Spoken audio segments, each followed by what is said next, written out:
Doctor ইউনূসের রাজনীতি আশার স্রোত নাকি অচেনা ঝড়? মোটিভেশনাল স্পিচ বাই সহজ কবি।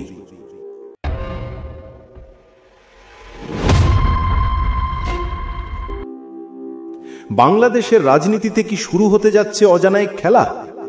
আসসালামু আলাইকুম প্রিয় দর্শক, আজ আমি সংকলক সহজ কবি আপনাদের জন্য নিয়ে এলাম এমন এক আলোচনা যা কেবল রাজনৈতিক খবর নয়, এ যেন সময়ের ধুকপুক শব্দ।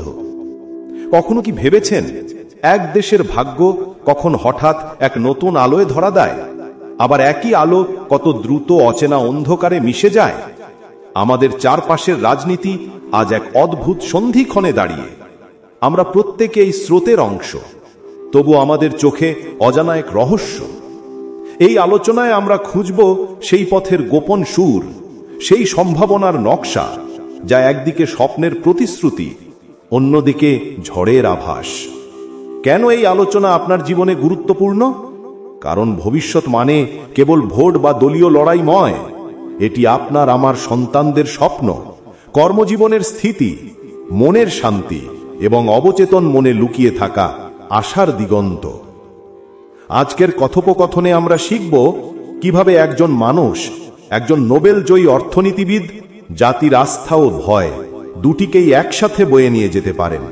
কিন্তু প্রশ্ন হল, এই স্বপ্ন কি সত্যিই আমাদের মুক্তির দ্বার খুলবে, নাকি আবারও এক অচেনা চক্রে আমাদের ঘুরিয়ে নেবে? চলুন দর্শক, এই প্রশ্নের সমাধান খুঁজি আজকের মূল আলোচনার মাঝে। বাংলাদেশের বর্তমান রাজনৈতিক প্রেক্ষাপট যেন কোয়ান্টাম জগতের মতোই অদৃশ্য তরঙ্গের নাচ, যেখানে আমরা যে কণাকে দেখি সেটি আমাদের বাস্তবতা হয়ে ওঠে, আর অদেখা সম্ভাবনাগুলো রয়ে যায় অনিশ্চিত। দীর্ঘদিনের দলীয় দ্বন্দ্ব, ক্ষমতার প্রতিযোগিতা ও গণতন্ত্রের প্রশ্নে যখন মানুষের মন ক্লান্ত, ঠিক তখনই নোবেলজয়ী অর্থনীতিবিদ ডক্টর মোহাম্মদ ইউনূস নতুন রাজনৈতিক প্ল্যাটফর্মের ঘোষণা দিলেন। এ যেন হঠাৎ এক অপ্রত্যাশিত শক্তির কম্পন, যা আমাদের চেনা সমীকরণগুলোকে বদলে দিতে পারে। ইউনূসের জীবনের গল্প নিজেই এক প্রেরণা। ক্ষুদ্র ঋণের ধারণা দিয়ে তিনি দেখিয়েছেন কিভাবে ক্ষুদ্রতম উদ্যোগ বিশ্ব পরিবর্তনের শক্তিতে রূপ নিতে পারে। কিন্তু রাজনীতি এক ভিন্ন মাত্রা। এখানে শুধু অর্থনৈতিক সমাধান নয়, প্রয়োজন লৌহ কঠিন সংগঠন, নিখুঁত কৌশল এবং জনগণের অন্তর স্পর্শ করার ক্ষমতা। তার আন্তর্জাতিক সুনাম নিঃসন্দেহে বিশাল সম্পদ, কিন্তু স্থানীয় রাজনৈতিক বাস্তবতায় তা কতটা কার্যকর হবে সেটাই বড় প্রশ্ন। আমরা যদি মনের ভেতরের অবচেতনকে দেখি, বুঝতে পারব মানুষের আশা এক অদ্ভুত শক্তি। হতাশা যখন চেপে ধরে, তখন একটি নতুন মুখ, একটি নতুন শব্দ সবকিছু বদলে দেওয়ার জন্য যথেষ্ট। ডক্টর ইউনূসের আগমন সেই অবচেতন আকাঙ্ক্ষাকে জাগিয়ে তুলছে।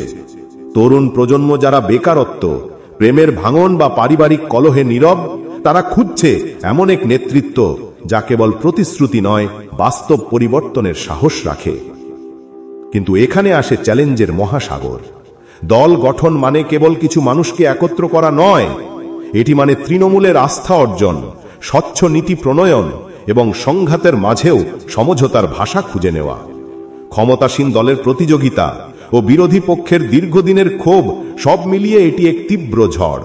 ঠিক যেন নিউরোসায়েন্সের সেই তত্ত্ব, যেখানে মস্তিষ্কের পুরানো অভ্যেস নতুন স্নায়ু সংযোগের পথে বাধা হয়ে দাঁড়ায়।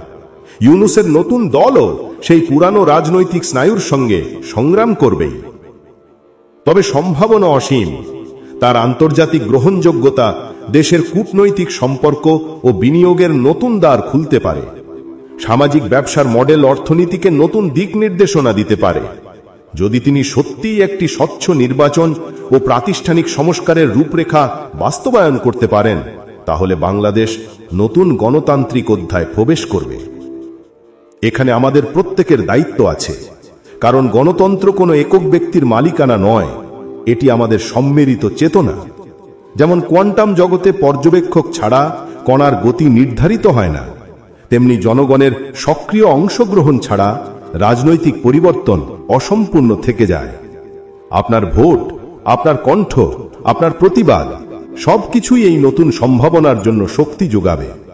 ডক্টর ইউনূসের করণীয় স্পষ্ট: দলীয় কাঠামো গড়া, সুস্পষ্ট নীতিমালা প্রকাশ, তরুণদের অন্তর্ভুক্ত করা এবং সর্বোপরি দুর্নীতিমুক্ত নেতৃত্বের নজির তৈরি করা। তাকে বুঝতে হবে কেবল আন্তর্জাতিক প্রশংসা নয়, মাঠ পর্যায়ের ঘাম, পরিশ্রম এবং মানুষের আস্থা অর্জন করাই তার মূল শক্তি হবে। বন্ধুরা, এই আলোচনার ভেতর আমরা যা দেখলাম তা শুধু একজন ব্যক্তির রাজনৈতিক যাত্রা নয়, এটি এক জাতির অবচেতন মনস্তত্ত্বের প্রতিচ্ছবি। আমরা সবাই নতুন কিছু চাই, কিন্তু সেই নতুনের সঙ্গে আসে অজানা ঝুঁকি। হয়তো এই পথ আমাদের অর্থনৈতিক সমৃদ্ধি, সুশাসন ও ন্যায়ের দিকে নিয়ে যাবে, হয়তো অচেনা ঝড়ও ডেকে আনতে পারে। তাই এখন আমাদের প্রশ্ন, আমরা কি প্রস্তুত সেই পরিবর্তনের অংশ হতে, যেখানে আমাদের সচেতনতা ও কর্মই নির্ধারণ করবে জাতির গন্তব্য? বন্ধুরা, এবার চলুন আজকের আলোচ্য বিষয়টি সম্বন্ধে বিভিন্ন ধর্মীয় গ্রন্থে ও মতবাদে কি বলা হয়েছে সে সম্পর্কে অবগত হই। সম্মানিত দর্শক, আজকের আলোচ্য বিষয় অনুযায়ী শুনুন কিছু তাত্ত্বিক দিক নির্দেশনা।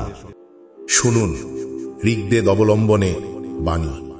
সত্যই আমাদের পথ প্রদর্শক, সত্যের সাধনাই জীবনের পূর্ণতা। ঋগ্বেদ 10.85-1। ত্রিপিটক অবলম্বনে বাণী। মনের জয় সর্বোচ্চ জয়, বাহ্যিক জয় ক্ষণস্থায়ী। ধম্মপদ অধ্যায় 3। মনোবিজ্ঞানের মতবাদ অবলম্বনে বাণী। সমাজ পরিবর্তনের শক্তি নিহিত থাকে ব্যক্তির মানসিক বিকাশ ও নৈতিক সাহসে। কার্ল ইউং, মন ও সমাজ। পবিত্র কোরআনের অবলম্বনে রেফারেন্স, তোমরা ন্যায় ও সৎ কর্মে পরস্পরকে সাহায্য করো, পাপ ও অন্যায় নয়। সূরা মায়দা 5.2। সহজ কবির সরল কাব্য। নতুন আলো ফুটবে দেশে, স্বপ্ন হবে জাগৃত। সাহসী মন এগিয়ে যাবে, অন্ধকার হবে পরাভূত। মানুষ যখন সত্য পথে, অন্যায় হবে ক্ষয়, প্রতিটি হৃদয় একাকার, ন্যায়ের হবে জয়। ডাক্তার ইউনুস যদি নেন হাল, সততার পথ দেখান, রাজনীতির ঘোলা জলে শান্তিরূপে ডাক দেন। ক্ষমতার মোহে নয়, ভালোবাসার স্বপ্ন বুনে, মানবতার পতাকা উড়ুক, আলো ছড়াক গুণে। যে দেশে ন্যায়ের স্রোত, সেখানে ভয় নেই। জনতার কণ্ঠে গণতন্ত্রের মধুর গান বই। সবার প্রতি সমান দৃষ্টি, বৈষম্যহীন সমাজ, একসাথে গড়ি বাংলাদেশ, নতুন আশার সাজ। অবিচার যতই জাগে, সত্য ততই দীপ্ত, সাহসী প্রতিটি প্রাণে জেগে ওঠে শক্তি। হে ইউনুস, শুনো ডাক, জাতির মনের গান। আশা আকাঙ্ক্ষা মিলে তুমি হও প্রাণের প্রাণ। প্রিয় মহাকালের সঙ্গীগণ, একটি প্রশ্ন জাগে সহজ কবির মনে।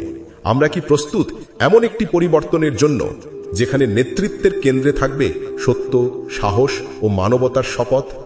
আপনার গঠনমূলক কমেন্টের অপেক্ষায় রইলাম। ধন্যবাদ আনতে সহজ কবি।